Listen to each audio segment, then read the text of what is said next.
ፎር ላይ ማንቸስተር ዩናይትድ ከ24 ቀናት እረፍት በኋላ እጁን ሰጥቷል ለሊድስ ዩናይትድ። ይህን ጉዳይ እንዳሰው የትናንቱን ጨዋታ እንዴት ገመገምከው? እንዴት አየው? ትልቁ ተርኒንግ ፖይንት ምንድን ነው? ሊድስ ዩናይትድ ገና 5ኛው ደቂቃ ላይ ነው ኦካፉር ጎል ያስቆጠረው። 29ኛው ደቂቃ ላይ በድጋሚ ኦካፉር ነው የወዘወዘው።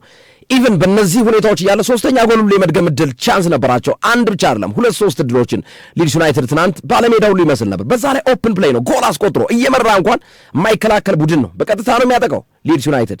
ማንቸስተር ዩናይትድ ደግሞ የበለጠ ተጫዋች ከወጣበት በኋላ በከፍተኛ ሁኔታ ጫና ፈጥሮ ሊድስ ዩናይትድ ላይ ጎል ለማስቆጠር ያደረጋቸው እንቅስቃሴዎችና አደገኛ የሚባሉ በካርል ዳርሎ በግብ ጠባቂው የከሸፈ ኳስ፣ ዶሚኒክ ካልቨርት ሉዊን ከመስመር ላይ ሊገባ የነበረን ኳስ በግንባር ያወጣበት ኳስ በጣም ተጠቃሾቹ ናቸው። የታናካ ኳስ ደግሞ በሊድስ ዩናይትድ በኩል ያለቀለት ሳንላሜንስን የማንቸስተር ዩናይትዱን ግብ ጠባቂ አታሎ ጭምር በኋላ ላይ ሊሳንድሮ ማርቲኔዝ ነው ይህንን ኳስ ያወጣው። የትናንቱ ጨዋታ እንዴት ነበር ሶፊዬ? ግርምዬ አመሰግናለሁ። አድማጭ ተመልካቾቻችን እንዴት ውላችሁልናል? እንዴት ናችሁልን? እንቀጥላለን። እንግዲህ እንደተባለው የማንቸስተር ዩናይትድ ጉዳይ መነጋገሪያ ሆኗል። አንደኛ ለ24 ቀናቶች እረፍት የቆየው ማንቸስተር ዩናይትድ ትናንት መሸነፉ ደጋፊዎች ናፍቀውት፣ ደጋፊዎች በከፍተኛ ጉጉት ጠብቀውት ምን ያረጋቸው ሽንፈት ማስተናገዱ፣ ሽንፈት ያስተናገረበት መንገድ በእርግጥ ጥያቄ የሚያስነሳ ጉዳይ አለ። አልሞት ባይ ተጋዳይ የሆነበት መንገድ ደግሞ ብዙዎችን በትልቁ የማንቸስተር ዩናይትድ ደጋፊዎችን ጭምር ተስፋ እንዲያደርጉ ወይም ክለባቸው በጎደሎ እንኳን በዚህ ልክ ትግል እንደሚያደርግ ያሳየበት ሂደት አለ። ግን ትልቁ ጥያቄ ጎደሎ ሳይሆኑ የት ነበሩ የሚለው ነው። ማንቸስተር ዩናይትዶች ከጎደሉ በኋላ በዛ ልክ መንቀሳቀስ ከቻሉ ሙሉ ተጫዋች እያሉ ለምን እንደዛ መንቀሳቀስ አልቻሉም ፈርስት ሃፍ ላይ የሚለው እሱ በትልቁ ጥያቄ የሚያስነሳ ጉዳይ ሆኖ ተመልክቼዋለሁ። በነገራችን ላይ ሊድስ ዩናይትድ በ45 ዓመታት ታሪክ ለመጀመሪያ ጊዜ ነው ኦልድ ትራፎርድ ላይ ትናንት ያሸነፈው። ለመጨረሻ ጊዜ 1981 ላይ በዴክስ ሱተን አማካኝነት በሚመራው ሊድስ ዩናይትድ ቡድን ነበረ ማሸነፍ የቻሉት። ከዛ በኋላ ያለፉትን 45 ዓመታት ሊድስ ዩናይትድ በኦልድ ትራፎርድ ድል ማድረግ አልቻለም ነበረ። 18 የሜዳ ላይ ጨዋታዎችን በአጠቃላይ በደርሶ መልስ በሁሉም እንቅስቃሴዎች 20 ጨዋታዎችን ማንቸስተር ዩናይትድ በሊድስ ሳይሸነፍ የተጓዘበት ነበር። ይሄ ጨዋታ በነገራችን ማንቸስተር ዩናይትድ ከሊድስ አሁን ብዙዎች ደርቢ እንደሆነ ማያውቁ ያሉ ይመስለኛል። ግን የደርቢ ጨዋታ ነው፣ የዮርክሻየር ደርቢ ነው የሚባለው። የደርቢነት ስሜት ያለው ነው። በተለይ ሪዮ ፈርዲናንድ ሊድስ ለቆ ወደ ማንቸስተር ዩናይትድ የመጣበት ክስተት፣ ከዛም ባለፈ ሌሎችም ተጫዋቾች ከሊድስ ወደ ማንቸስተር ዩናይትድ የሚመጡበት መንገድ ለሊድስ ደጋፊዎች ብዙ ጊዜ የሚያስቆጭና በሁለቱ ቡድኖች መካከል ፉክክር እንዲኖር በሁለቱ ሺዎቹ መጀመሪያ ላይ ከፍተኛ አስተዋጽኦ ያደረገ ነበረ። በጣም ተፎካካሪ ወይም ደግሞ ይሄ ላለመሸነፍ የሚደረገው ትግል የደርቢነት ስሜት ያለውና የአንድ አካባቢ የዮርክሻየር አካባቢ ያሉ ክለቦች ስለሆኑ የዮርክሻየር ደርቢ በሚል ከፍተኛ የሆነ እንቅስቃሴ የሚደረግበት ነው። በፈርጉሰን ዘመን የማንቸስተር ዩናይትድና የሊድስ ፊክስቸር ቀላል የሚባል ጨዋታ አልነበረም። ከሊቨርፑልና ከማንቸስተር ዩናይትድ፣ ከሲቲና ከማንቸስተር ዩናይትድ፣ ከአርሰናልና ከማንቸስተር ዩናይትድ ቀጥሎ 4ኛ 5ኛ ደረጃ ላይ የሚቀመጥ ጨዋታ ነበር። አሁን ግን ሊድስ ዩናይትድ በሊጉ ረጅም ዓመታት ስላልነበረ ረጅም ዓመታት ሳይኖር ቆይቶ የተመለሰ ቡድን ስለሆነ ከዛ አንጻር የዚህ ቡድን የሁለቱ ቡድኖች ትንቅንቅ የደርቢ ስሜት ወረድ ብሏል። ወይም ብዙዎቹ እንዲሁም የደርቢ ስሜት ስለመሆኑ እንኳን ደርቢ ስለመሆኑ እንኳን የሚያውቁ ያሉ አይመስለኝም። ነገር ግን የደርቢ ስሜት ያለው ጨዋታ ነው። ለዛ ነው ከ45 ዓመታት በኋላ ድል በማድረጋቸው ሊድስ ዩናይትዶች አንድ ድል ብቻ ሳይሆን 3 ነጥብ የማግኘት ብቻ ሳይሆን ከወራጅ ቀጠና የመትረፍ ብቻ ሳይሆን ታሪካዊ ተቀናቃኝነትንም የሚያስታውስ ድል ነው መቀናጀት የቻሉት ሊድስ ዩናይትዶች ማለት ነው። በነገራችን ላይ በትናንትናው ጨዋታ ላይ ማንቸስተር ዩናይትድ አጀባበኑ ስንመለከተው በጣም ስላጊሽ ነበረ፣ በጣም ስስ ነበረ፣ በጣም ቴምፖ የቀዘቀዘ እጅግ በጣም የወረደ እንቅስቃሴ ነበር ሲያደርግ የነበረው። የመጀመሪያው ነገር የሚመስለኝ እኔ በዚህ ጨዋታ ላይ የኮቢ ማይኖ አለመኖር ቡድኑን ሲሪየስሊ ጎድቶታል። ኮቢ ማይኖ ቢኖር በዛ ልክ ማንቸስተር ዩናይትድ ተጋላጭ ይሆናል የሚል እምነት የለኝም።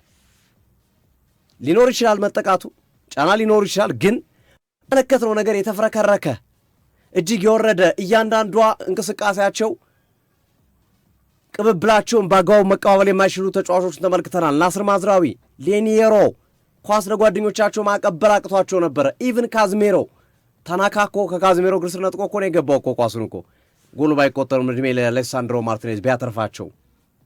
ተጫዋቾቹ የትኩረት ደረጃቸው በጣም ወርዶ የመጣበት ነበረ። ከጨዋታው በፊት ቀን ላይ በነበረን ፕሮግራም አስቀምጠነዋል። ብዙ ቀን ጨዋታ ለማድረግ አይጠቅምም፣ ይጎዳል፣ ቡድንን የማች ፊትነስን ያወርዳል፣ ሪትምን ከሪትም ያወጣል፣ ከሲስተም ያወጣል። በተጫወት ቁጥር ደግሞ የተሻለ ነገር እየሰራ ሰውነትም የተሻለ ነገር እየፈለገ ፍላጎት እየጨመረ ነው። አንድ ግሩሻ ብዙ ጊዜ ታነገሳለ ከመኪና ጋር እያይዘ ግን ኢቭን ስፖርተኛ አንድ ስፖርተኛ ዛሬ 10 ኪሎ ክብደት የሚያነሳ ከሆነ ሰውነቱ ከ2 ከ3 ቀን በኋላ 12 ኪሎ ይፈልጋል። ከሳምንት ከ2 ሳምንት በኋላ 14 ኪሎ እያለ ይሄዳል። ለምን? ሰውነታችን በባህሪው ኢኒድ ነው፣ እየፈለገ ነው የሆነ ነገር እየፈለክ ነው የምትሄደው ሰውነት በሰራ ቁጥር። እግር ኳስ ላይ በተጫወትኩ ቁጥር ፍላጎት እየጨመረ ይሄዳል፣ አቅምህ እያደገ ይሄዳል። በወረድ ቁጥር ደግሞ ተመሳሳይ ነገር በጨዋታ ባላራቅ ቁጥር መጫወት። በነገራችን ላይ ጨዋታ ማድረግ አንዱ የፊትነስ ሌቨል አስጠብቀ የምትሄድበት አጋጣሚ የሚፈጥር ነው እና ትናንት ማንቸስተር ዩናይትድ 24 ቀን ሳይጫወት መምጣቱ ሊጎራው እንደሚችል ቀድመን እንደገለጽ ነው በጣም ጎርቶት እንመለከተዋለን።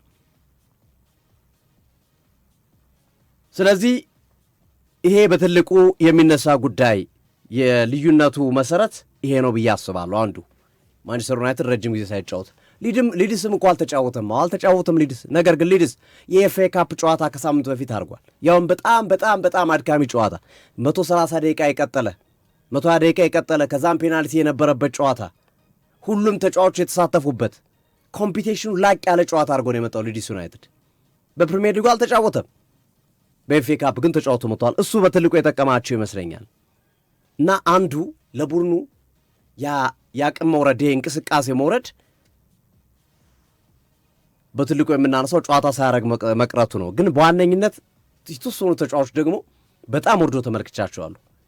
ናስር ማዝራዊ በቃ አይን ነገር የናስር ማዝራዊ ጉዳይ በጣም እጅግ የወረደ ነበር። ፊቱ ላይ ያስታውቅ ነበር። ኤክስፕሬሽኑ ፋሻል ኤክስፕሬሽኑን ስትመለከተው ይገባል። ሌኒየሮ በተደጋጋሚ ሲሳሳት ነበር። ቀኙ ክፍት ነበር የማንቸስተር ዩናይትድ።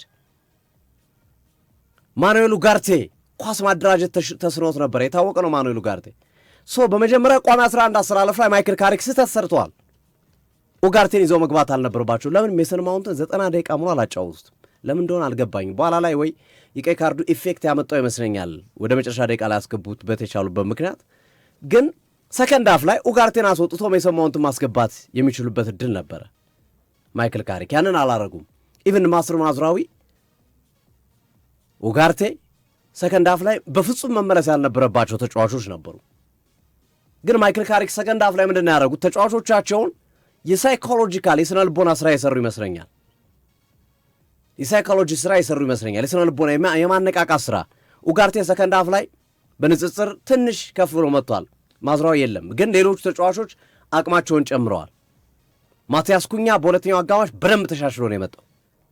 የት ላይ መቆም እንዳለበት፣ በምን መንገድ መጫወት እንዳለበት፣ ምን ማድረግ እንዳለበት በጣም ግሩም ስራዎችን ሲሰሩ የተመለከትንበት ሂደት አለ። በዚህ ሂደት ውስጥ በተወሰነ መንገድ ነው የማስበው አሰልጣኝ ካሪክ በ15 ደቂቃ ቲም ቶካቸው ቡድኑን የሚያነቃቃ የሚያነሳሳ ነገር እንዳደረጉ ገምታለሁ። ግን ማነሳሳትና ማነቃቃት ሳይሆን በዛ ጨዋታ ላይ የሚያስፈልገው ማዝራዊን ተሎ አስወጥቶ ዲየጎ ዳሎን፣ ኡጋርቴን አስወጥቶ ሜሰን ማውንት። እንግዲህ የፊትነሱን ደረጃ ሜሰን ማውንት እርሳቸው ነው የሚያውቁት። ለዛ ይመስለኛል የከለከሉት። ከኡጋርቴ ያነሰ የፊትነስ ደረጃ ነው ያለው ማለት ነው። በዚህ ሂደት ውስጥ ሌሎች አማራጮችን መጠቀም የሚችሉባቸው ሂደቶች መፍጠር ይችሉ ነበረ። ኢቭን ኩኛን በ10 ቁጥር ሚና ማጫወት ይችሉ ነበረ። ብሩኖ ፈርናንዴዝና ካስሜሮን በ6ና በ8 ሚና እንዲጫወቱ አድርገው ኦልሞስት ኦል በጨዋታ ላይ ብሩኖ ፈርናንዴዝ የ8 ቁጥር ሚና ይዞ ነው ሲጫወት የነበረው ትናንት። ኡጋርቴ በጣም ወደ ኋላ ገብቶ ሲጫወት የነበረው። ሌሳንድሮ ማርቲኔዝ በቀይ ካርድ ከወጣ በኋላማ ሌላ ታምሮ ስንመለከት የነበረው። ስለዚህ ካሪክ በቋሚ 11 ምርጫቸው ላይ ስህተት ሰርተዋል ብዬ አስባለሁ። የተጫዋቾቹ የማች ፊትነስ ችግር እንዳለ ሆኖ ግን ሰከንድ አፍ ላይ ተሻሽሎ የመጣበት መንገድ ቡድኑ የማንቸስተር ዩናይትድ በጣም ጥሩ ነበር። እንደገቡ በ10 ደቂቃ ውስጥ ሌሳንድሮ ማርቲኔዝ እስኪወጣ ድረስ 2-3 ሙከራ አድርገዋል። ኩኛ፣ ቤንጃሚን ሼሽኮ በጣም ቆንጆ ኳስ ይዞ ገብቶ ተጨርፎ ወደ ውጭ ወጣው ግብ ጠባቂው ዳር ላይ ያወጣበት ኳስ የሚጠቀሱ ናቸው። የፈርስት ሃፉ ማንቸስተር ዩናይትድ ግን አይወራ አይን ነገር በጣም እድለኛ ነበር። በ2-0 ብቻ የመጀመሪያውን አጋማሽ መጨረሱ ማንቸስተር ዩናይትድ 3-4 ጎል ማስተናገድ ነበረበት። ሌሳንድሮ ማርቲኔዝ ከመስመር ላይ ያወጣቸው የሰኒ ላማንስ ኳስ፣ ሌሎች የተጫረፉ ሲወጡ የነበሩ ኳሶች የሚነሱ ሂደት አለ። በዚህ ሂደት ውስጥ ግን ሊድስ ዩናይትድ ፈርስት ሃፍን ተጫውቷል። ዲዘርቭ ያደርጋሉ ለተባሉ መምራቱ ምንም ጥያቄ የለውም። ነገር ግን አንደኛዋ ጎል ግን በእኔ እምነት ጥያቄ የምታስነሳ ናት። ኦካፉር ያስቆጠራት ጎል ጥያቄ የሚያስነሳ ሆኖ አየዋለሁ። ምክንያቱም ዶሚኒክ ካልቨርት-ሊዩን ሌኒዮሮ ኳሱን ሲገጭ በግልጽ በሚታይ ሁኔታ በክርን መጥቶታል። መሻር ነበረበት ጎሉ በቫር ታይቶ። ያንን ማድረግ ቢችሉ የተሻለ ነው ብዬ አስባለሁ። እንቅስቃሴውን ደጋግሜ ሳየው ዶሚኒክ ካልቨርት-ሊዩን ክሊርሊ በሚታይ ሁኔታ ፋውል ሰርቶበታል ሌኒዮሮ። ፋውል ባይሰራበት ሌኒዮሮ ላይ እንቅስቃሴው ወይም ጎል ይቆጠር ነበር አይመስለኝም። ኦካፉር እንደዛ ተመቻችቶ ኳሱን አያገኘውም ነበረ። በዛ መንገድ ዶሚኒክ ካልቨርት-ሊዩን ሌኒዮሮን ባይመታው ማለት ነው። ይሄ አንዱ በፈርስት ሃፍ የተመለከትነው የዳኝነት ስህተት ሆኖ እንመለከተዋለን። ከዛ ውጭ ግን ሜጀር የሚባለው የትናንትናው ጨዋታ ትልቁ መነጋገሪያ ጉዳይ ሌሳንድሮ ማርቲኔዝ ነው። ሌሳንድሮ ማርቲኔዝ ጉዳይ ትልቅ መነጋገሪያ ጉዳይ ነው። ምክንያቱም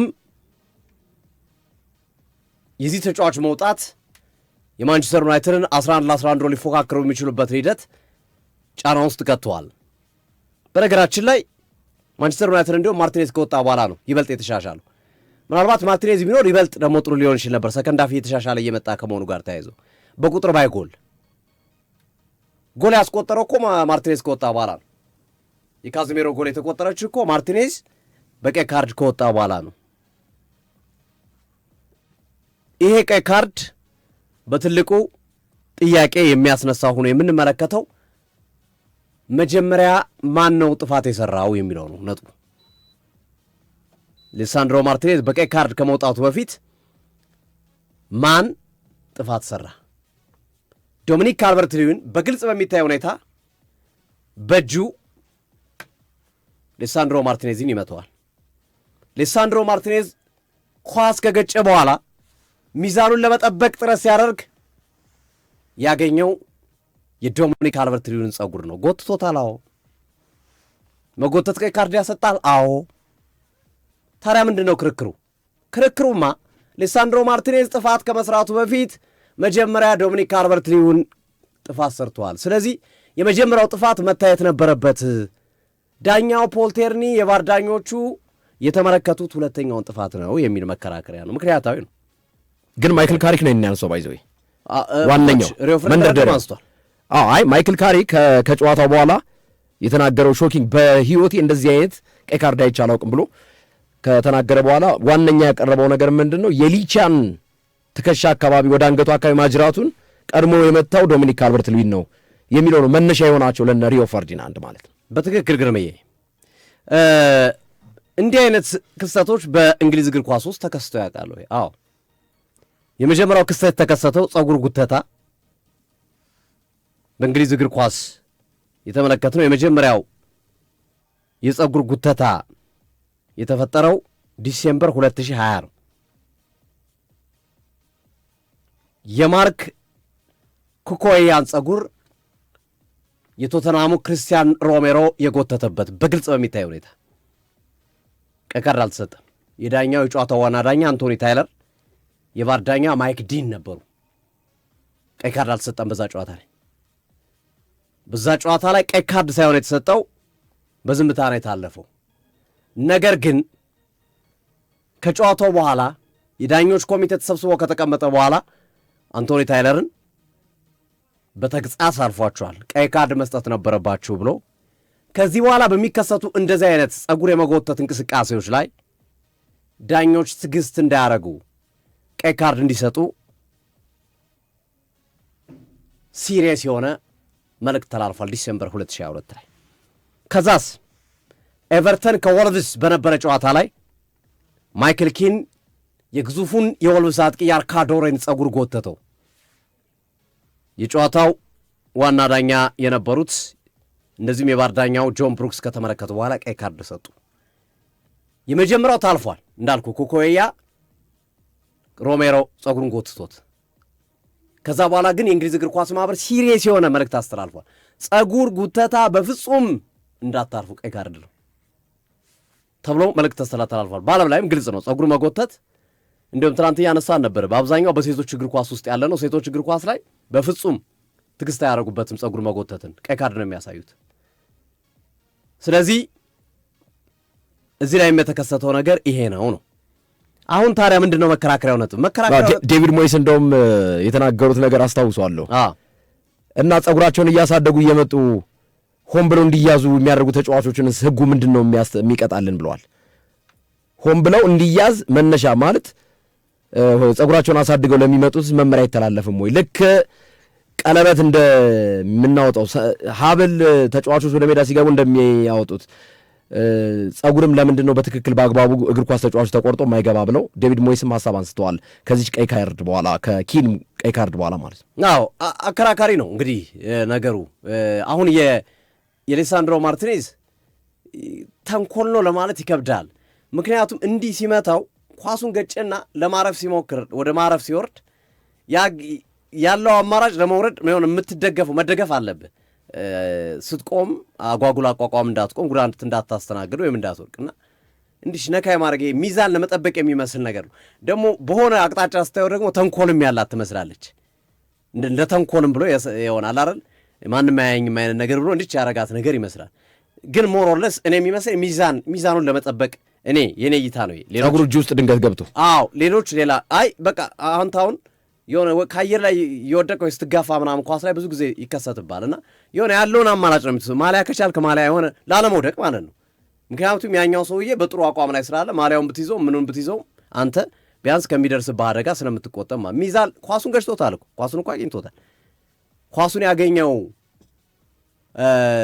ዶሚኒክ ካልቨርት-ሊዊን ሆኖ እንደዚህ አይነት ጉተታ ቢሰራ ምንም ይሄ ኦብቪየስሊ ጥፋት ነው። ግን ጥፋትም ተሰርቶበታል። ኳሱንም ሌሳንድሮ ማርቲኔዝ አግኝቷል። የሰራ ስራ ብቻችን ጸጉር መጎተት ብቻ ነው ጥፋቱ የሌሳንድሮ ማርቲኔዝ። ግን ትከሻ መደገፍ ይችል ነበር፣ ማሊያ መያዝ ይችል ነበር። ባላንስ ከሳተ ባያረግ ይቻል ነበር።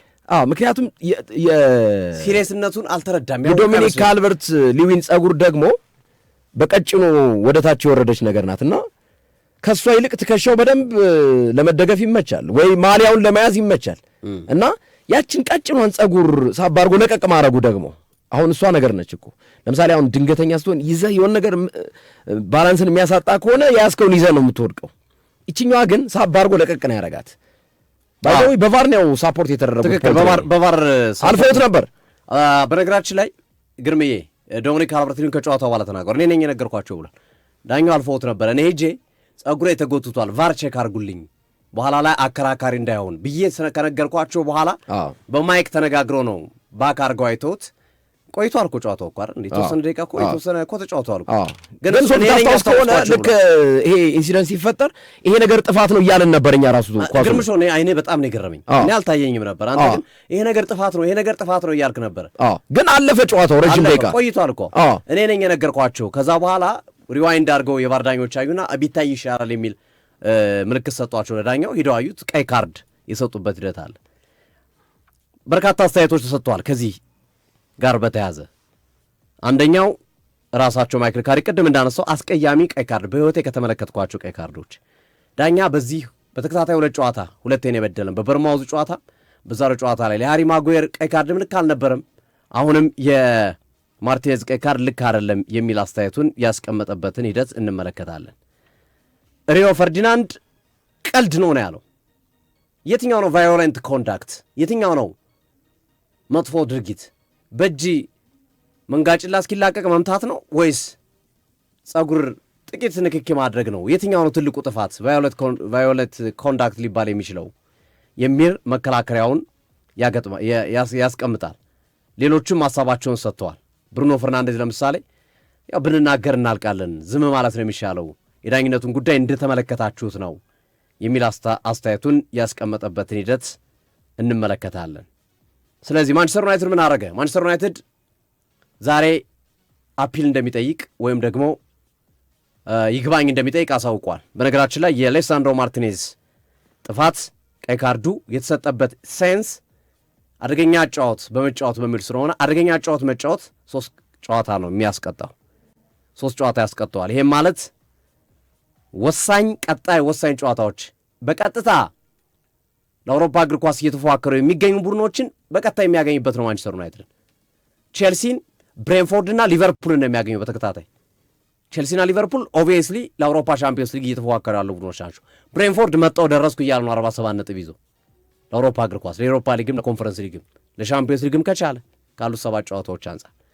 ስለዚህ ቀጥተኛ ተፎካካሪ ቡድኖችን ነው በቀጣይ ተከታታይ 3 ጨዋታዎች የሚያገኙት ቼልሲ፣ ብሬንፎርድ፣ ሊቨርፑል። ማንቸስተር ኢቭኒንግ እንደዘገበው ከሆነ ማንቸስተር ዩናይትዶች ይግባኝ እንጠይቃለን ተገቢ አይደለም ቀይ ካርዱ በሚል እሳቤ እየተንቀሳቀሱ ነው ተብሏል። እንግዲህ እንዴት ይታያል አብረን የምንመለከተው ነው የሚሆነው። የነ ሪዮ ፈርዲናንድ ሐሳብ ይገዛል፣ የነ ካሪክ ሐሳብ ይገዛል ወይስ ደግሞ የዳኛው ውሳኔ ትክክል ነው? አሁን መከራከሪያ ሆኖ የቀረበው ነገር መጀመሪያ ቅድሚያ ዶሚኒክ ካልቨርት-ሊዊን ጥፋት ሰርቷል። ግን በእግር ኳስ ሕግ ደግሞ የእግር ኳስ ሕግ አንዱ አስቀያሚ ከሚሆንባቸው ነገሮች መካከል እግር ኳስ ላይ ቀድሞ የነገር ስለተደረገ ይሄ ነገር መደረጉ ልክ አይደለም ማለት አችልም። እግር ኳስ ላይ በጥፋት ነው የምትዳኘው። ጸጉር ጎታላው ከጎተት ቀይ ካርድ ነው አለቀ። የቀደመው ተጫዋች እንዲህ ስላደረገኝ ነው በዚህ ምክንያት ነው ጸጉር የጎተትኩት ይሄን ያደረኩት የለም። ጥፋቱን ከሰራ ጥፋቱን ሰርታል አልሰራህም ነው የሚታየው። አፒሉ ላይ ከባድ የሚያደርገው ነገር ለማንቸስተር ዩናይትድ ከባድ ይመስለኛል። የመሻር እድሉ ጠባብ ነው፣ በጣም ጠባብ ነው። ምክንያቱም ድርጊቱን ፈጽሟል ጸጉሩን መጎተቱን። ግን ዳኛው በኮሜን ሴንስ መጀመሪያ የተማታው እሱ ነው ኳስም አግኝተዋል እና ንክኪውም ኢዚ ናት ቀላል ንክኪ ነው ያደረገው ብለው በቢጫ አልፎት ቢሆን ዳኛው እዚህ ድረስ የሚያከራክር የለም። አሁን ግን ዳኛውን የሚያስጠይቃቸው ነገር የለም። ለምን ጸጉር ተጎቷል? ኦፍኮርስ አዎ ተጎቷል። የዳኛ አስተያየት ነው። ከዛ በኋላ ዳኞች የዳኛ ሐሳብ ተብሎ መጨረሻ ላይ 12 ሕጎች አሉ አይደል? 13ኛው ሕግ ዳኛ ነው። በቃ ዳኛ የራሱን እሳቤ የሚወስንበት ነው፣ በራሱ እሳቤ የሚሄድበት ነው። ይሄም ለራስ እሳቤ የሚፈቅድ ነው። በቃ ዳኛው አይ ነክቶታል ስለዚህ ቀይ ካርድ ነው የሚለው መንካት ልክ ናቸው ዳኛው የሚወሰኑት ውሳኔ። ዝም ብለህ ግን ሞራሊ ስትመለከተው እንደ እግር ኳስ ተጫዋች ቀድሞ ዶሚኒክ ካልቨርት-ሊዊን መጥቶታል። ከዛ ኳሱን ሌሳንድሮ ማርቲኔዝ ቀድሞ አግኝቶታል። ለማረፍ ሲሞክር ነው በጣም ኢዚ የሚመስል ንክኪ ጸጉሩን ያደረገው የሚል መከራከር ያደርገው ሌላ ዳኛ ቀይ ላይ ሰጥ ይችል ይሆናል። ሌላ ዳኛ ቢሆን የተከሰተው ነገር ይሄ ነው። የመሻር እድሉ በጣም አስቸጋሪ ግን ይመስለኛል። እኔ አፒሉ ወይም ይግባኙ ማንቸስተር ዩናይትድ ቢጠይቅም የመሻር እድሉ ጠባብ ነው። ምክንያቱም ማርቲኔዝ ጥፋቱን ሰርቶታል። ጸጉር ጎትቷል፣ አዎ ነክቷል፣ ጸጉር ስቧል፣ አለቀ። ይሄው በሕጉ መሰረት ቫዮለንት ኮንዳክት ነው፣ አደገኛ ጨዋታ ተብሎ ነው የሚታመነው። ቀይ ካርድ ያሰጣል የጸደቀ ሕግ ስለሆነ ከዲሴምበር 22 በኋላ ከኩኮያና ከሮሜሮ ያቺ ኢንሲደንት በኋላ እያንዳንዱ ነገር በእንግሊዝ እግር ኳሱ ጸጉር መጎተት ቀይ ካርድ ነው ተብሎ የጸደቀ ጉዳይ ስለሆኑ ማለት ነውና በዚህ መንገድ የሚዳኝ ጉዳይ ይሆናል። ሊድሶችን በትናንትናው ጨዋታ ላይ ማድነቅ አለብን። ቅድም ግርምሾ ስታነሳው እንደነበረ መግቢያ ላይ በድፍረት ነው የመጡት፣ በድፍረት ለመጫወት ነው የመጡት። በጣም ደፋር ናቸው። ወደፊት ይጫወታሉ፣ ማንቸስተር ዩናይትድን ያስጨንቁታል፣ ቶሎ ቶሎ ይመጣሉ።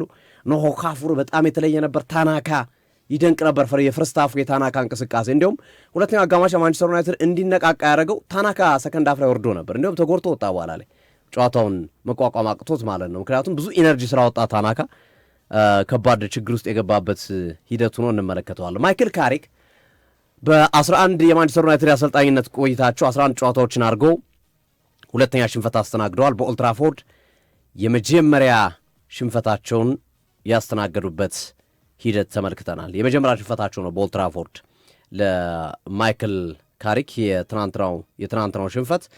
ማንቸስተር ዩናይትድ ግን ከቀዩ በኋላ ያደረገው አለሞት ባይ ተጋዳይነት እኔ በጣም ነው የገረመኝ። በጣም በጎዶሎ በነገራችን ላይ ቻንስ አብራቸው ስላልነበረች እንጂ ከሞከሯቸው ሙከራዎች አንጻር ማንቸስተር ዩናይትዶች አቻ ዲዘርቭ ያደረጉ ነበር። የቤንጃሚን ሼሽኮ ኳስ ዳርሎ ፓንች ያደረገው እንዲሁም በተመሳሳይ ሌላ ኳስ አይ ቲንክ ካዝሜሮ ይመስለኛል ለሞከረውን ኳስ ዶሚኒክ ካልቨርት-ሊዊን ጎሉ መስመሩ ላይ በግንባር ገጭቶ ያወጣው ኳስ በጣም የሚያሳቅቁ የሚያስገርሙ አደገኛ ሙከራዎችን ማድረግ ችለዋል። ተጭኖ ነበር ሲጮህ። ጎዶሎ በፍጹም አይመስልም ማንቸስተር ዩናይትድ ጎዶሎ አይመስልም። ኢቭን ማይክል ካሪክ ተከላካይ ወጥቶባቸው ለዛውም ሌሳንድሮ ማርቲኔዝን የሚያክል ተከላካይ ወጥቶባቸው ተከላካይ አላስገቡም እኮ። ሌላ አሰልጣኝ ቢሆን ከአጥቂ ተጫዋች ቀንሶ አይደን ኤቨንን ያስገባል ተከላካዩን ለማጠናከር። ግን እንደዛ አደረገም ያደረጉት እኮ በቃ በሌኔሮ ብቻ ነበር ሲከላከሉ የነበሩት። አንዴ ማል ተከላካይ ይዞ ነበር ሲጫወቱ የነበሩት። ሉክሾ ያጠቃል፣ ዳሎ ያጠቃል፣ ብሩኖ ፈርናንዴዝ ያጠቃል። ኡጋርቴ ነው ትንሽ መከላከሉን ሲያግዝ የነበረው። የሚገርም ነበር ኡጋርቴ ሰከንድ አፍ ላይ በተወሰነ መንገድ ተሻሽሎ የመጣበት ሂደት ተመልክተናል።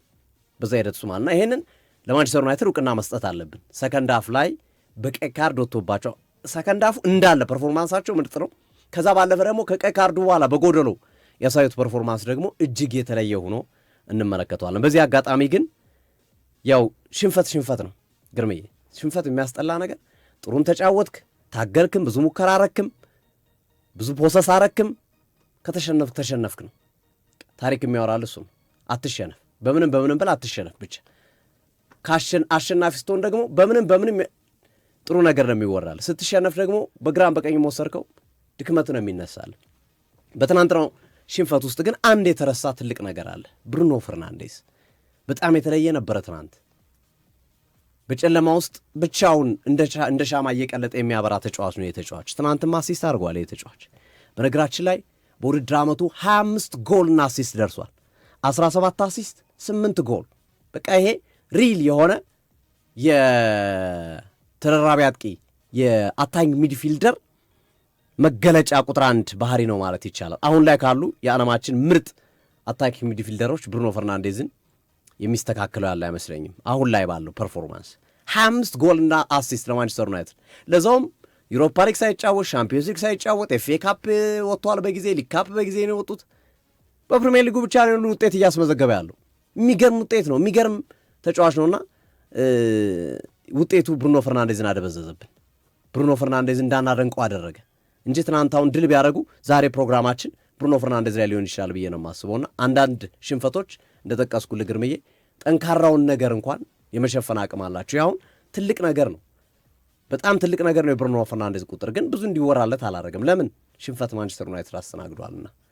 ስለዚህ ቀጣዮቹ ጨዋታዎች ግን ለማንቸስተር ዩናይትድ ቀድሞ የሰበሰባቸው ነጥቦች ሊጠቅሙት ይችላሉ ብዬ አስባለሁ እንጂ ከባባድ ጨዋታዎች ናቸው።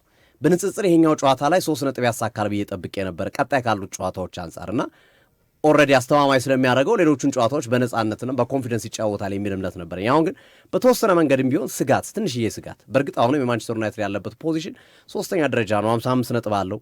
የሚያሳስበው ነገር የለም። 6ኛ ደረጃ ላይ ከሚገኘው ቼልሲ የ7 ነጥብ ልዩነት ነው ያለው። ግን ተከታታይ ጨዋታዎቹ ከባድ ናቸው። ቼልሲን ስታንፎርድ ብሪጅ፣ ብሬንፎርድን ይገጥማል፣ ሊቨርፑልን ይገጥማል። ከዛ በኋላ ያሉት ጨዋታዎች ጠንከር ያሉ ጨዋታዎች ናቸው። ካሪክ ትናንት ያሳዩት አቋም ለማንቸስተር ዩናይትድ ዋና አሰልጣኝነት ያበቃቸዋል ወይ እንደገና እንድታስብ የሚያደርግ ነቃ እንድትል የሚያደርግ ነው። ቀጣዮች ጨዋታዎችም በካሪክ ቆይታ ላይም በማንቸስተር ዩናይትድ ቡድንም እንደ ቡድን ወሳኝ ጨዋታዎች ናቸው ብዬ አስባለሁ። በትናንቱ ጨዋታ ላይ ትንሽ ነገር ለማለት ወደድኩኝ። በዋናነት የትናንቱ ጨዋታ ብዙ ክስተቶች የታዩበት፣ ብዙ ወሳኝ የሚባሉ ኩነቶች የተከናወነበት፣ ነገር ግን አንድ ክስተት ጎልቶ የታየበት የሊዛንድሮ ማርቲኔዝ የፀጉር ጉተታ ጎልቶ የታየበት ነው።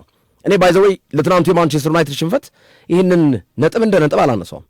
ምክንያቱም ሊዛንድሮ ማርቲኔዝ 56 ደቂቃ ሙሉ ሜዳ ላይ በነበረበት ሰዓት ሊድስ ዩናይትድ 2-0 እየመራ ነበር። ያውም 3ኛ ጎል ሁሉ ለመጨመር ተደጋጋሚ ጥቃቶችን እየሰነዘረ ነበር። ስለዚህ ይሄ ቫሉለስ ነው።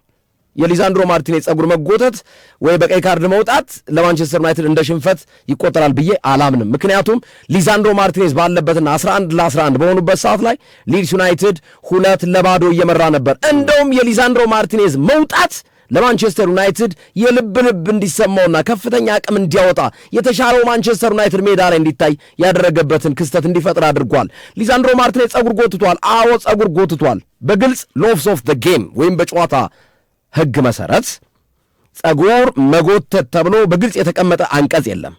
ነገር ግን ቫዮሌት ኮንዳክት የሚል ጠቅለል ተደርጎ የተቀመጠ ሐሳብ ግን አለ፣ በሕጉ መሰረት ማለት ነው።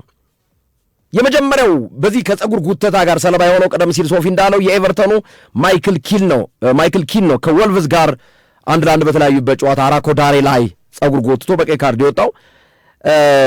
ዴቪድ ሞይስ ታዲያ ረዣዥም ፀጉር ይዘው ለሚገቡ ተጫዋቾችስ ፕሮቮክ በማድረግ እንደዚህ ተጫዋቾቹን ለሰለባ በመዳረግ የእነሱ ቅጣትስ ምንድን ነው ብለው እስከ መናገር ደርሰዋል። የዴቪድ ሞይስ የኤቨርተኑ አሰልጣኝ ማለት ነው። መነሻ ግን የሆናቸው አንድ ክስተት አለ። ሶፊም እንዳለው የማርክ ኩኩሬያ ጉዳይ ነው። ቶተናም ከቼልሲ በነበረው ጨዋታ ክርስቲያን ሮሜሮ ጸጉር ጎትቶ ሳይቀጣ ያለፈበት ሂደት ነው። ስለዚህ ይሄ ጸጉር ጉተታ ቫዮሌት ኮንዳክት ነው።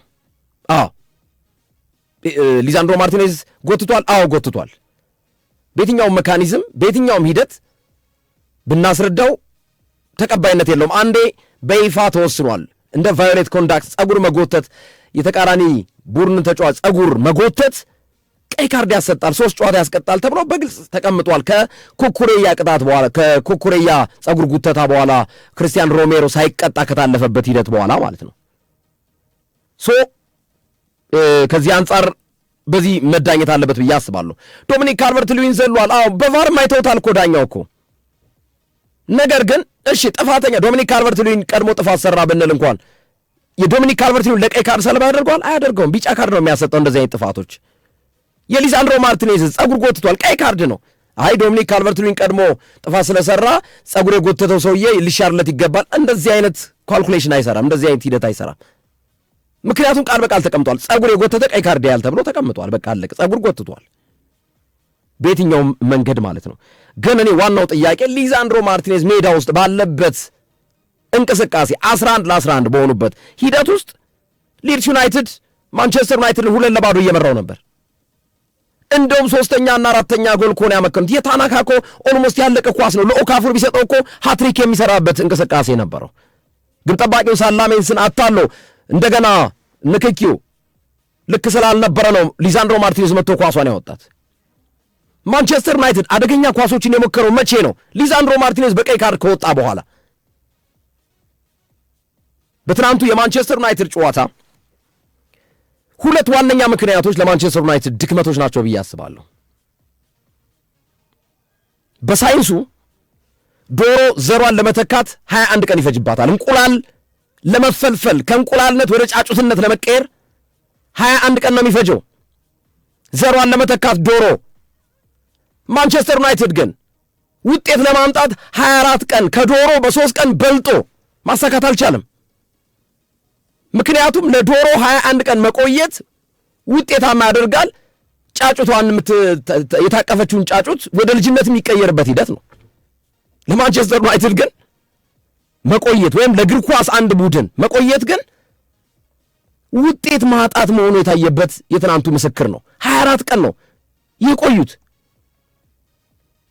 አንድ ዶሮ 21 ቀን ቆይታ ጫጩት የምትፈለፍልበትን ቀን 3 ቀን አሳልፎ ቆይቷል ማንቸስተር ዩናይትድ። ውጤት ግን አላመጣም። ይህ ምን ነው የሚያሳየን? በእግር ኳስ እንቅስቃሴ አንድ ተጫዋች ረዥም ቀን መቀመጥ ዋጋ እንደሚከፍል ማሳያ ነው። ለዶሮ ግን ይሰራል። ረዥም ቀን እንቁላል ታቅፎ መቆየት የሚሰራው ለዶሮ ብቻ ነው። ለእግር ኳስ ለማንቸስተር ዩናይትድ ለክለብ አይሰራም። ትዝጋለህ። ማንቸስተር ዩናይትድ ዝጓል 24 ቀን የጨዋታ ዕድል አለማግኘቱ ማለት ነው። አንደኛው ምክንያት ለማንቸስተር ዩናይትድ የትናንት ውጤት ማጣት 24 ቀን መቆየቱ፣ ረዥም ቀን መቆየቱ ያመጣው ሂደት ነው። አንደኛው ሪዝን ማለት ነው። በተጫዋቾች በርካታ ተጫዋቾች በተለያዩ ክለቦች ለምሳሌ በአርሰናል ክለብ ውስጥ ኤብሪቺ ኢዜ ወደ አርሰናል እግር ኳስ ክለብ ሲመጣ ምንድን ነው የሆነው? በጣም የሚገርም ብቃት ላይ የነበረ ተጫዋች ነው። ከዛስ ሚካኤል አርቴታ ኤብሪቺ ኢዜን አስቀመጠው። በተደጋጋሚ ሁሌ የምንጠቅሰው አንድ ቃል አለ። መኪና ካልነዳኸው ካቆምከው ሳር ይበቅልበታል፣ ሞተሩ ይበላሻል፣ ይዝጋል፣ ብረት ነው። እግር ኳስ ተጫዋችም ልክ እንደ መኪና ነው። ስታሰራው ይሰራል፣ ካላሰራውና ካስቀመጥከው መኪናው ላይ ሳር እንደሚበቅልበት ሁሉ ተጫዋቹ እግሩ ይተሳሰራል። ዩናይትድ ላይ የተፈጠረው ነገር ትናንት ይሄ ነው። 24 ቀን መቆየቱ የመጀመሪያው ለትናንቱ ውጤት ሽንፈት፣ ያውም ኦልድ ትራፎርድ ላይ ማይክል ካሪክ ለመጀመሪያ ጊዜ ሽንፈት ያስተናገደበት በትናንቱ ጨዋታ የጨዋታ ጊዜ አለማግኘት ያመጣው ውጤት ነው። ባይዘወይ ይሄ ማለት በተደጋጋሚ ጨዋታ ማግኘትም ደግሞ እንደገና ብዙ ነገር አንድ ማሽን ብዙ ጊዜ ሲሰራ ቅያሪ ከሌለው ስፔር ፓርት ከሌለው ይሰበራል፣ ይበላሻል። ስለዚህ አመጣጥነ መሄድ ያስፈልጋል። ረጅም ጊዜ መቆየትም ዋጋ ያስከፍላል። ቶሎ ቶሎ ጨዋታዎችን ፊክስቸሮችን ማድረግም ዋጋ ያስከፍላል። አሁንም ምሳሌ ዙብሜንዲ አርሰናል ቤት ውስጥ ዙብሜንዲ በየቀኑ በየጊዜው አርቴታ እያሰለፈው ምንድነው የሆነው? ዙብሜንዲ ጨዋታ ሁሉ ባክ ፓስ መሃል ላይ የተበላሸበት እንቅስቃሴ የተፈጠረው ዙብሜንዲን የሚተካ ተጫዋች ማሳረፍ አለመቻሉ ነው። ስለዚህ ሁለቱም ማመጣጠን ያስፈልጋል። በአንድ በእግር ኳስ ደረጃ ማመጣጠን ያስፈልጋል። ይሄ አንደኛው ምክንያት ነው። ሁለተኛው ትናንት ማይክል ካሪክ ስታርቲንግ ላይን አፑ ልክ አይደለም፣ በፍጹም ልክ አይደለም። ትናንት ኑሳይር ማዝራዊ ምንድነው ሲሰራ የነበረው በትናንቱ ጨዋታ እንቅስቃሴው ላይ? እነ ብሪያን ምቡሞን ቤንች ላይ ማድረግ ተገቢ ነው ወይ? በመጀመሪያው ጨዋታ ሁሉን ነገር መግደል አይቻልም ወይ? ይሄ ቡድን በኮቢ ማይኖ ነው ጥገኛ ሆነው ማለት ነው። ማኑኤል ኡጋርቴ ምንድነው ሲሰራ የነበረው ትናንት? ማኑኤል ኡጋርቴ ልክ ነበር ትናንት? አልነበረም። ስለዚህ ስታርቲንግ ላይን አፑ ላይ ስህተት እንዳለ የተረዳውበት ነው ብዬ አስባለሁ። ልክ አልነበረም ቋሚ አሰላለፍ ላይ። እነዚህ ሁለት ምክንያቶች ተደምረው ነው ማንቸስተር ዩናይትድን ጅብ ከሄደ ውሻ ጮኸ ነው እንጂ እኮ ማንቸስተር ዩናይትድ ከሊዛንድሮ ማርቲኔዝ 56ኛው ደቂቃ ቀይ ካርድ በኋላ እኮ የሚገርም ብቃት ነበር ያመጣው ማንቸስተር ዩናይትድ፣ በጣም የሚገርም። ያንን ጨዋታ ለምን ሊዛንድሮ ማርቲኔዝ ሜዳ ላይ ያለ መጫወት አልቻሉም? የገረመኝ ነገር እሱ ነው። ምንድነው ምክንያቱ? ያንን ብቃት ያንን እንቅስቃሴ ሊዛንድሮ ማርቲኔዝ በቀይ ሳይወጣ ማሳየት ምን ተሳናቸው? ስለዚህ በእነዚህ ሁለት ምክንያቶች ካሪክ ዋጋ ጥሏል። ካሪክ ስታርቲንግ ላይን አፑ ላይ ትናንት ተሰርቷል። ቀይ ካርዱ እንደውም በጣም የሚገርም ነው። እኔ ዩናይትድ በዛ ደረጃ ሊድስ ዩናይትድን ጎዶሎ እንኳን ሁሉ አይመስልም ነበር ማንቸስተር ዩናይትድ። ሁለቱ እኮ ያለቀላቸው ኳሶች ናቸው። ጎልሞን ካርል ዳርሎ ያወጣው ኳስና ዶሚኒክ ካልቨርት ሉዊን ከመስመር የመለሰው ኳስ እኮ ጎል ነው እኮ። እነዚህ ሁለት አደገኛ ኳሶች መቼ ነው የተፈጠሩት? ከሊዛንድሮ ማርቲኔዝ ቀይ ካርድ በኋላ ማለት ነው። ያንን ነገር ቀድሞ ለምንድነው መፍጠር ያልተቻለው? ያንን ነገር ለምንድን ነው ወደ እንቅስቃሴ መግባት ያልተቻለው? ለምንድን ነው? ስለዚህ ከዛ አንጻር ትናንት ማንቸስተር ዩናይትድ ዋጋ ከፍሏል። እኔ ማንቸስተር ዩናይትድ የትናንቱ ውጤቱ አሁንም ምናልባት 55 ነጥብ አለን ሻምፒዮንስ ሊግ ቦታ ላይ የሚል ሐሳብ በደጋፊዎቹ ዘንድ ሊነሳ ይችላል። አስቶን ቪላም 55 ነጥብ ነው ያለው፣ ሊቨርፑል 52 ነጥብ ነው ያለው፣ ቼልሲ 48 ነጥብ ነው ያለው። ማንቸስተር ዩናይትድ ከቼልሲ ጋር ነው ጨዋታውን የሚያደርገው። አድማጮች በሚቀጥለው ሳምንት በዛ ጨዋታ ላይ ጥንቃቄ ማድረግ አለባቸው ዩናይትዶች። ቢያንስ እንኳን ነጥብ ተጋርተው መውጣት አለባቸው። ሽንፈት የሚባል ነገር ማስወገድ ይኖርባቸዋል። ቼልሲስ በማንቸስተር ዩናይትድ ድባቅ ተመቶ ነው የመጣው። ስታንፎርድ ብሪጅ ላይ የሚደረግ ጨዋታ ነው። ስለዚህ ቼልሲ ሙሉ በሙሉ ከአውሮፓ መድረክ የሚያፈገፍግበት ውጤት ሊሆን ስለሚችል ጥንቃቄ የተሞላበት ጨዋታ ላይ ያደርግ ይችላል። በዚህ ጨዋታ ማንቸስተር ዩናይትዶችም ጥንቃቄ ማድረግ አለባቸው። ትናንት ግን 3 ነጥብ ይዘው ቢሆን ኑሮ ምናልባት የቼልሲውን ጨዋታ ደረታቸውን ነፍተው የሚያከናውኑ ጨዋታ ይሆን ነበር። ከኋላ በርካታ ያሰፈሰፈ ቡድን አለ። ኤቨርተን፣ ብሬንፎርድ እነዚህ አሰፍስፈዋል። 3 ነጥብ ካገኙ ወደ አውሮፓ መድረክ የመግባት እድል አላቸው። 49 ነጥብ ይገባሉ በቀጥታ ቼልሲን ማፈናቀል ይችላሉ። ቼልሲ በነገራችን ላይ ከተሸነፈና ከኋላ ያሉት 4 ቡድኖች የሚያሸንፉ ከሆነ ቼልሲ ተምዘግዝጎ 10ኛ ደረጃ ላይ ነው የሚቀመጠው። የትናንቱ ጨዋታ ያመጣው ኢምፓክት ኢንፍሉዌንስ ምንድን ነው? በቀጣዩ ጨዋታ ከቼልሲ ጋር ማንቸስተር ዩናይትድ በሚኖርበት የጨዋታ መርሃ ግብር ላይ ተጽዕኖ ቀላል የሚባል አይደለም። ከዛ ባለፈ በጣም የሚገርመው ነገር ማንቸስተር ዩናይትድ 2 ሴንተር ባኮች ብቻ ናቸው አሁን በህይወት ያሉለት። በህይወት ስል ከጨዋታ ጋር ለመጫወት ለማለት ያክል ነው። የ19 ዓመቱ አይደን ሄቨንና የ20 ዓመቱ ሌኒ ዮሮ ብቻ ናቸው በማንቸስተር ዩናይትድ እግር ኳስ ክለብ በቀጣይ ጨዋታ ሴንትራል ዲፌንደር ሆኖ ማገልገል የሚችሉት። ሃሪ ማጓየር በበርማውዝ ጨዋታ ቀይ ካርድ አይቷል። ዳኛ 4ኛ ዳኛ ጸያፍ ስድብ ተሳርቧል ተብሎ ለሌላ ቅጣት አሁን ገና አልተወሰነበትም። ይወሰንበታል ተብሎ ወይም ሰስፔንሽን ወይም ቅጣቱ ይጨምርበታል ተብሎ እየተጠበቀ ነው። ስለዚህ ሃሪ ማጓየር ከቼልሲ ጋር በሚኖረው ጨዋታ የመኖር ዕድሉ ጠባብ ነው። ቅጣት ይጨመርበታል ተብሏል። 1 ሁለተኛ በማንቸስተር ዩናይትድ እግር ኳስ ቡድን ውስጥ ትናንት ሊዛንድሮ ማርቲኔዝ ወይም ሊቻ በቀይ ካርድ ወጥተዋል። 3 ጨዋታ ሰስፔንሽን፣ 3 ጨዋታ ቅጣት ጠብቀዋል። ማቲያስ ዴሊት ጉዳት ላይ ነው፣ ለመምጣት እየተቃረበ ነው፣ ግን የመጫወት ዕድሉ ለቼልሲው ጨዋታ ይደርሳል ተብሎ አይጠበቅም። ስለዚህ ሴንትራል ዲፌንደሮች ማን ያሉት? ሌኒ ዮሮና አይደን ሄቨን ብቻ በማንቸስተር ዩናይትድ የመሃል ተከላካይ ቦታ ላይ ማለት ነው። ይሄ ለቼልሲ ጨዋታ ስጋት ነው አድማጮች፣ ስጋት ነው። ያለ መሀል ተከላይ እሺ ቢጎዳ አይደን ሄቨን ወይም ሌኒዮሮ በዛ ጨዋታ ገብቶ አንዱ ቢጎዳ ማንን ሊተካ ነው? ማንቸስተር ዩናይትድ ሳይወድ በግዱ ካዝሚሮን ሊስብ ነው ወደኋላ የመሀል ተከላካይ ከዚህ ቀደም እንዳደረገው ከጆኒ ቫንስ ጋር ካዝሚሮን እንዳጣምረው ማለት ነው። መሀሉ ደግሞ ይሳሳል እንደገና። ማኑኤል ኡጋርቴ ወደ ትክክለኛ ብቃቱ ላይ የሚገኝ ተጫዋች አይደለም። ለማንቸስተር ዩናይትድ ፍጹም የማይመጥን ተጫዋች ነው። ትናንት ባደረገው እንቅስቃሴ ማለት ልክ አይደለም። የትናንቱ ጨዋታ አጠቃላይ ዋነኛ ፋክተሮችና የሚያመጡት ኮንሲኩዌንስ ወይም ውጤቶች እነዚህ ናቸው ሶፊዬ።